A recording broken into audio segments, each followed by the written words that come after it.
Hi everyone! Good morning Philippines! Good evening Canada! A blessed day everyone!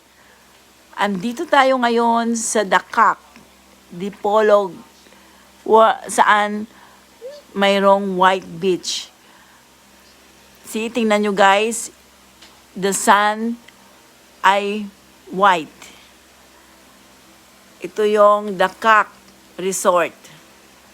First time kong pumunta dito, pero hindi ko ito makalimutan ang Dakak kasi dito nag-seminar ang mother ko na dito rin siya naging memorable sa akin kasi dito rin siya binawian ng buhay way back 1995. Kaya bumalik ako sa Dakak para tingnan kung gaano kaganda. Kasi yung last 1995, pumunta siya, yung nanay ko, pumunta dito kundi umattend siya ng seminar sa Avon, Zamboanga. Base siya sa Avon, Zamboanga. Kaya mayroon silang gathering, parang team building dito sa Dakak.